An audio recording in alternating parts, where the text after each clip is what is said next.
আসসালামু আলাইকুম এভরিওয়ান। আমরা আজকে ইউনিট 2 লেসন 3 আর্ট লেসনটা নিয়ে কথা বলতে যাচ্ছি। এটা হচ্ছে ইউনিট 2 লেসন 3। লেসনটার নাম হচ্ছে আর্ট। তো দেখি লেসনে কি কি বলা হয়েছে। তো প্রথম লাইনে বলা হয়েছে art is generally understood as an expression of human imagination and creative skills. Okay, art যার অর্থ হচ্ছে শিল্প। আর্ট অর্থ হচ্ছে শিল্প। তো শিল্পকে সংজ্ঞায়িত করা হয়েছে যে শিল্পকে আমরা কিভাবে প্রকাশ করি। তো শিল্প হচ্ছে সাধারণত হিউম্যান ইমাজিনেশন, মানে হচ্ছে মানব কল্পনা। ওকে, আর ক্রিয়েটিভ স্কিলস মানে সৃজনশীল দক্ষতার এক্সপ্রেশন মানে হচ্ছে প্রকাশ বা বহিঃপ্রকাশ। তো আমরা এখানে এক্সপ্রেশনের সিনোনিম হিসেবে চিন্তা করতে পারি রিপ্রেজেন্টেশন বলতে পারি, অথবা ম্যানিফেস্টেশনও বলতে পারি। ওকে, দুইটাকে সিনোনিম হিসেবে আমরা এখানে ইউজ করতে পারি। তার মানে প্রথম লাইনে বলা হয়েছে শিল্পকে আমরা কোন চোখে দেখি। শিল্পকে আমরা হিউম্যান ইমাজিনেশন মানে মানব যে কল্পনা, আর ক্রিয়েটিভ যে স্কিল মানে হচ্ছে সৃজনশীল দক্ষতা, একটা বহিঃপ্রকাশ এক্সপ্রেশন অথবা রিপ্রেজেন্টেশন হিসেবে বুঝে থাকি। ওকে, এরপরে কিছু উদাহরণ দিয়ে দিয়েছে, যেখানে বলা হয়েছে যে in a range of activities, মানে কি কি অ্যাক্টিভিটিস এই আর্টের রেঞ্জের মধ্যে পড়ে। যেমন এখানে প্রথমে বলা হয়েছে পেইন্টিং। তো পেইন্টিং মানে হচ্ছে চিত্রাঙ্কন। ড্রয়িং মানে হচ্ছে জাস্ট অঙ্কন। স্কাল্পচার মানে ভাস্কর্য। অ্যান্ড আর্কিটেকচার মানে হচ্ছে স্থাপত্য। সবগুলো শুনতে একই রকম হলেও সবগুলো কিন্তু আলাদা আলাদা বাংলা আছে, আলাদা আলাদা কিছু পার্থক্যও আছে। যাক, ওই দিকে আমরা না যাই। এরপরে বলা হয়েছে দ্য এইম অফ আর্ট, অর্থাৎ শিল্পের এইমটা কি বা উদ্দেশ্য কি। আমরা এইমের সিনোনিম বলতে পারি purpose. Is to evoke. Okay, একটা নতুন ওয়ার্ড পাচ্ছি আমরা, ইভোক মানে হচ্ছে জাগ্রত করা। এইটা সিনোনিম আমরা বলতে পারি অ্যারাউজ অথবা নাড়াচাড়া দেওয়া, স্টির। এটাও আমরা সিনোনিম হিসেবে বলতে পারি। তাহলে শিল্পের উদ্দেশ্য কি?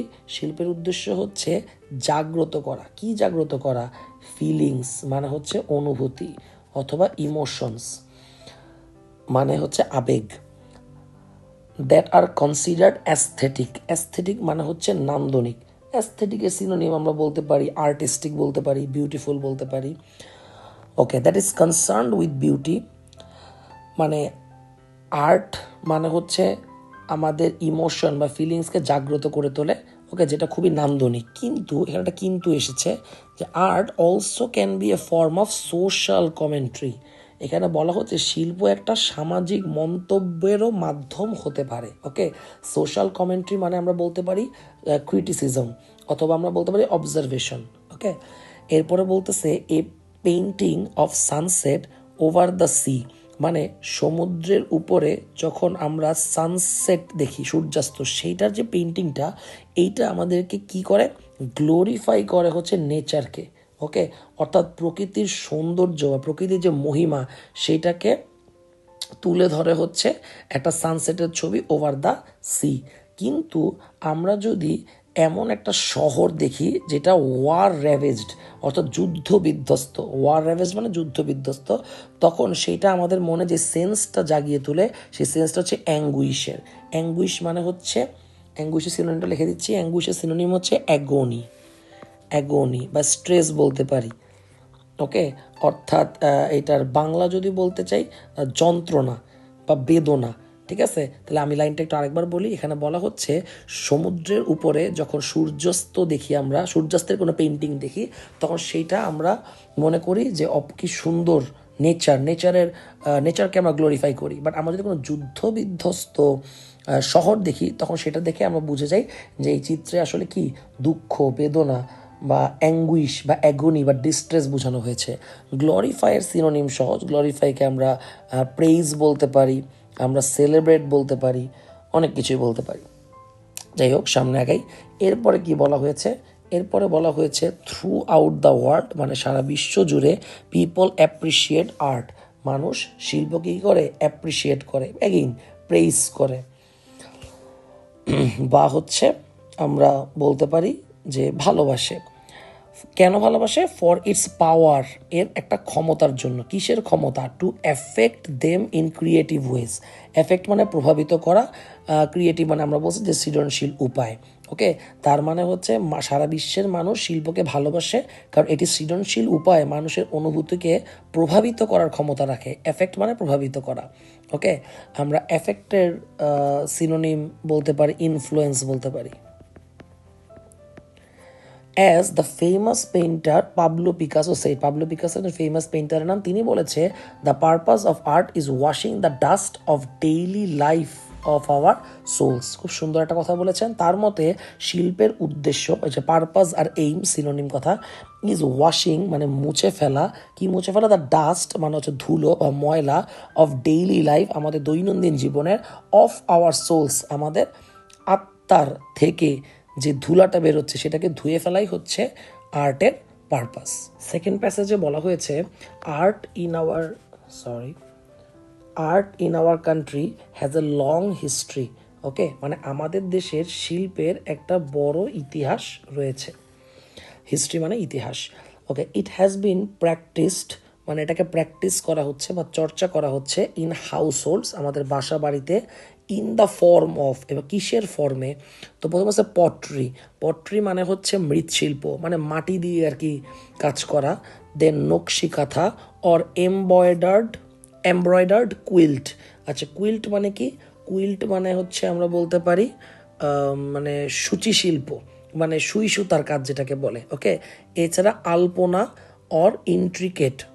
ইন্ট্রিকেট মানে হচ্ছে কমপ্লেক্স বা ডিটেইলড, মানে থাকে না যে নকশি কাঁথা অনেক কিছু মানে ফুটায় তুলে ধরা হয় ডিটেলসে, তো এইটাই বোঝানো হয়েছে।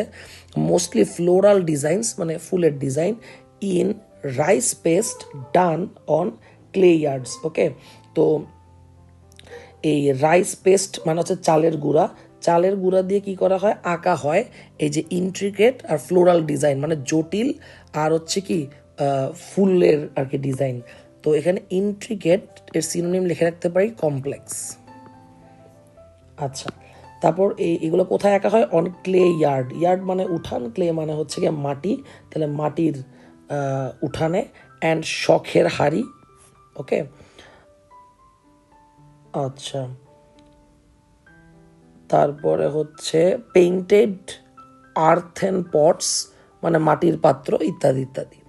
This are examples of folk art. Okay, folk মানে হচ্ছে অ্যাকচুয়ালি ফোক যদি আমরা এভাবে চিন্তা করি যে ফোকের সিনোনিম কি, তো ফোক মানে হচ্ছে গিয়া পিপল, মানুষ।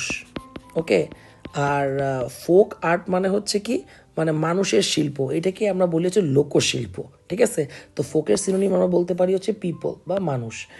তো এটি হচ্ছে লোকশিল্প। But there is another form of art. আচ্ছা, আরেকটা ফর্মের আর্ট আছে যাকে বলা হয় মডার্ন আর্ট। ওকে, মানে আধুনিক শিল্প বলা হয়। Which was its origin. Origin মানে হচ্ছে গিয়ে উৎস, মানে কখন থেকে শুরু হয়েছে সেটা বোঝাতে চাইছে। শুরু হয়েছে industrial revolution in western Europe in the middle of 19th century, মানে হচ্ছে ঊনবিংশ শতাব্দীর মধ্যবর্তী সময়ে পশ্চিম ইউরোপে যখন ইন্ডাস্ট্রিয়াল রিভলিউশন হয় মানে শিল্প বিপ্লব, তখন হচ্ছে গিয়ে এই মডার্ন আর্টের সূচনা। and the changes it brought in technology, education, manufacturing and communication. আচ্ছা, এই যে মডার্ন আর্ট এটা অনেক ধরনের পরিবর্তন আছে। কোথায় কোথায় পরিবর্তন আছে? টেকনোলজিতে মানে প্রযুক্তি, এডুকেশন মানে শিক্ষা, ম্যানুফ্যাকচারিং মানে হচ্ছে উৎপাদন, আর কমিউনিকেশন মানে হচ্ছে যোগাযোগ। ওকে, মডার্ন আর্ট রিজেক্ট মানে রিফিউজ করে দিয়েছে ট্রেডিশনাল আর্ট ফর্মকে, মানে আধুনিক শিল্প আমাদের যে ট্রেডিশনাল মানে পুরাতন যেই শিল্পটা আছে সেটাকে পুরোপুরি রিজেক্ট করে দিয়েছে। ওকে, মানে প্রত্যাখ্যান করে দিয়েছে। And began to create new types of artistic expression. Okay, এখন ওরা ক্রিয়েট মানে সৃষ্টি করতেছে নতুন ধরনের আর্টিস্টিক এক্সপ্রেশন। ওকে, কী কী তৈরি করতে? ইউজিং কী কী ব্যবহার করতে? Style, techniques, colours and materials that could adequate মানে হচ্ছে পর্যাপ্তভাবে। ওকে, পর্যাপ্তভাবে। এই অ্যাডিকুয়েটের সিনোনিম আমরা বলতে পারি মনে করো সাফিসিয়েন্টলি। অ্যাডিকুয়েটের সিনোনিম আমরা বলতে পারি হচ্ছে sufficiently.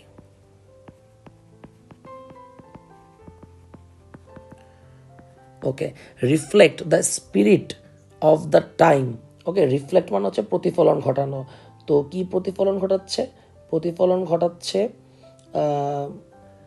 The spirit of the time and the profound changes. দেখেন প্রোফাউন্ড মানে হচ্ছে কি গভীর, প্রোফাউন্ড মানে হচ্ছে গভীর, এটার সিনোনিম হিসেবে আমরা বলতে পারি হচ্ছে ডিপ। প্রোফাউন্ডের সিনোনিম আমরা বলতে পারি হচ্ছে ডিপ। তো profound changes in human thought, পুরো লাইনটাকে যদি বাংলায় বলি তাহলে আধুনিক শিল্প হচ্ছে ঐতিহ্যবাহী শিল্পকে প্রত্যাখ্যান করে আর সময়ের যে চেতনা ও এবং মানব চিন্তনের যে গভীর পরিবর্তন যথাযথভাবে প্রকাশের জন্য নতুন কৌশল, রং, উপকরণ ব্যবহার করে নতুন শিল্পরূপ সৃষ্টি করেছে। আচ্ছা, এবার আমরা চলে যাই থার্ড প্যারায়। তো থার্ড প্যারায় কি বলা হয়েছে দেখি। বলা হয়েছে the beginning of modern art, মানে মডার্ন আর্টের সূচনা বা সূত্রপাত practices in our country date from 1948। আচ্ছা, আমাদের দেশে হচ্ছে 1948 সালে এই আধুনিক শিল্পের সূচনা হয়, যখন great artist Zainul Abedin with the help of some colleagues set up an institute of art in Dhaka. শিল্পাচার্য জয়নুল আবেদিন কিছু লোকের সাহায্য নিয়ে ঢাকায় একটা আর্টের একটা ইনস্টিটিউট খুলে, যেটা এখন বর্তমানে faculty of fine art, university of Dhaka, as it began to offer art education. তো এটা যখন চালু করা হয় তখন কি করে, আর্ট এডুকেশন মানে শিল্প শিক্ষা অফার করে সে। Okay, the institute drew together a number of talented teachers. এই ইনস্টিটিউটটা অনেক প্রতিভাবান শিক্ষককে একত্রিত করে, ওকে, অ্যান্ড স্টুডেন্টস এবং শিক্ষার্থীকেও, who contributed to the development of modern art. Modern আর্টে যারা কী করে, ভূমিকা পালন করে। Art almost from scratch. আচ্ছা, স্ক্র্যাচ মানে হচ্ছে মানে কিছুই ছিল না, ওই কিছুই না থাকা থেকে এখন অনেক বড় একটা ডেভেলপমেন্ট হয়ে গেছে। এখানে ভূমিকা রাখছে কিছু প্রতিভাবান টিচার্স আর হচ্ছে স্টুডেন্টস। বাট এখানে একটা কিন্তু চলে আসছে, উইদিন এ ডেকেড, ওকে, মানে এক দশকের মধ্যেই artist were reflecting most recent trends and styles in their work such as expressionism and abstract expressionism while maintaining a close contact with the traditions of folk art. আচ্ছা, লাইনটা একটু জটিল, আমরা একটু বলি। মানে এক দশকের মধ্যেই শিল্পীরা কি করছে, এক্সপ্রেশনিজম আর হচ্ছে অ্যাবস্ট্রাক্ট এক্সপ্রেশনিজম। আচ্ছা, এগুলো হচ্ছে আর্টের ফর্ম। তো এগুলোর আসলে ডিরেক্ট বাংলা হয় না, যারা আর কি মানে আর্টের সাথে জড়িত তারাই এই ফর্মগুলোর মানে ডিটেলসে বলতে পারবে। তো যাই হোক, আমরা ধরে নিচ্ছি এই দুই ধরনের ফর্মের সাথে আর কি তারা জড়িত হয়ে যায়। ওকে, আর হচ্ছে গিয়ে এই কি বলে, এর একই পাশে এরা মেনটেন করে, কি মেনটেন করে, ট্রেডিশনাল যে ফোক আর্ট আছে সেটাকেও তারা মেনটেন করে। মানে মডার্ন আর্ট আর হচ্ছে ফোক আর্ট দুইটাকেই পাশাপাশি রেখে হচ্ছে গিয়ে কাজ তারা করতে থাকে। ফোর্থ প্যারায় চলে যাচ্ছি আমরা। ফোর্থ প্যারায় বলা হয়েছে Zainul had earn all India fame for his famine sketches. এবার ফ্যামিন খুব গুরুত্বপূর্ণ একটা ওয়ার্ড। ফ্যামিন শব্দের অর্থ হচ্ছে দুর্ভিক্ষ। ফ্যামিন শব্দের অর্থ দুর্ভিক্ষ। তো এখানে বলা হয়েছে যে জয়নুল আবেদিন অনেক ফেম পায় হচ্ছে তার এই দুর্ভিক্ষ রিলেটেড স্কেচ আঁকার মাধ্যমে। ওকে, এইটা আসলে কি, a series of haunting sketches. Haunting মানে হচ্ছে ভয়াবহ। ওকে, ভয়াবহ স্কেচ, যেটা কিসের উপর বেস্ট করা, বেস্ট অন হচ্ছে বেঙ্গল ফ্যামিন অফ 1943, মানে 1943 সালে বাংলাদেশে দুর্ভিক্ষ হয়েছিল, তার ভয়াবহতা তিনি যখন তার চিত্রে তুলে ধরে তখন সে অনেক সম্মানিত হয়। Which took hundreds of thousands of life. Okay, his water colours, scroll paintings and drawings inspire, মানে মোটিভেট করে আমাদের আজকার জেনারেশন আর্টিস্টদেরকে ইন্সপায়ার করে। The other prominent artist, prominent মানে ফেমাস, সিনোনিম হচ্ছে ফেমাস, কে হু হ্যাড মেজর কন্ট্রিবিউশন, যাদের মেজর কন্ট্রিবিউশন আছে to the spectacular rise of our contemporary art include Kamrul Hasan, S M Sultan, Shafiuddin Ahmed, Abdur Razzaq, Qayyum Chowdhury, Murtaja Bashir, Aminul Islam, Syed Jahangir, Devdas Chakraborty, Novera Ahmed and Mohammad Kibria. মানে জয়নুল আবেদিন ছাড়াও আরও অনেক আর্টিস্টদের নাম এখানে উল্লেখ করা আছে। লাস্ট প্যারায় চলে আসি, the art of liberation and the independence of the country in 1971, 1971 সালে যখন হচ্ছে স্বাধীনতা যুদ্ধ হয় আর আমরা স্বাধীনতা অর্জন করি, তখন সেইটা আমাদের অনেক আর্টিস্টকে ইন্সপায়ার করে টু কন্টিনিউ দ্য এফোর্ট মানে হচ্ছে প্রচেষ্টা of the earlier artist to explore মানে হচ্ছে গিয়ে অন্বেষণ করা বা খোঁজা the limits of art and create new expressive modes. মানে 1971-এর পরে আর্টিস্টরা আরও আর কি বলে এক্সপ্লোর করার সুযোগ পাইছে। ওকে, তারপরে বলছে ফর দ্য নেক্সট 4 ডেকেডস, এবং 4 দশক ধরে art in our country saw many experimentation, মানে বিভিন্ন ধরনের এক্সপেরিমেন্ট হয়েছে আমাদের দেশে আর্টটাকে নিয়ে। আর্টিস্ট ডিলড উইথ নিউ আইডিয়াস, নতুন নতুন আইডিয়া নিয়ে তারা ডিল করা শুরু করছে, such as installation of art and graphic art, তারপর রিশেপড older traditional art forms. আচ্ছা, তারা শুধু নতুন নতুন এক্সপেরিমেন্ট করছে তাই না, বরং তারা যে ট্রেডিশনাল যে আমাদের আর্ট ফর্ম আছে, মানে ফোক আর্ট যেটা, সেটাকেও তারা রিশেপ করার চেষ্টা করছে, মানে নতুনভাবে আর কি একটা জীবন দেওয়ার চেষ্টা করছে। If you visit any art gallery or an art exhibition, you will find how our art reflects our changing realities in fascinating and insightful ways. এখানে বলা হয়েছে যে যদি তুমি কখনো কোনো শিল্প গ্যালারি বা শিল্প প্রদর্শনীতে যাও, তাহলে তুমি দেখতে পাবে যে আমাদের শিল্প কীভাবে আমাদের পরিবর্তনশীল বাস্তবতাকে আকর্ষণীয় ও অন্তর্দৃষ্টিপূর্ণভাবে প্রতিফলিত করে। ইনসাইটফুল মানে আমরা বলতে পারি হচ্ছে অন্তর্দৃষ্টি, আর ফ্যাসিনেটিং মানে তো আকর্ষণীয়। ফ্যাসিনেটিংয়ের সিনোনিম আমরা বলতে পারি অ্যামেজিং বলতে পারি, বাট ইনসাইটফুলের সিনোনিমটা একটু লিখে দিচ্ছি, এটা আমরা বলতে পারি থটফুল বলতে পারি, থটফুল। ওকে, আর রিফ্লেক্ট মানে তো প্রতিফলন ঘটানো, এটাকে আমরা মিরর বলতে পারি। মিরর কিন্তু নাউন না, এটা ভার্ব হিসেবেও চাইলে আপনি ইউজ করতে পারেন। তো এই হচ্ছে আমাদের আর্ট রিলেটেড লেসনটা। এই লেসনটা as a passage important, summary হিসেবেও ইম্পর্ট্যান্ট, আবার এইটাও উইথ ক্লুজ উইদাউট ক্লুজের জন্য ইম্পর্ট্যান্ট। আশা করি সবাই বুঝতে পেরেছেন।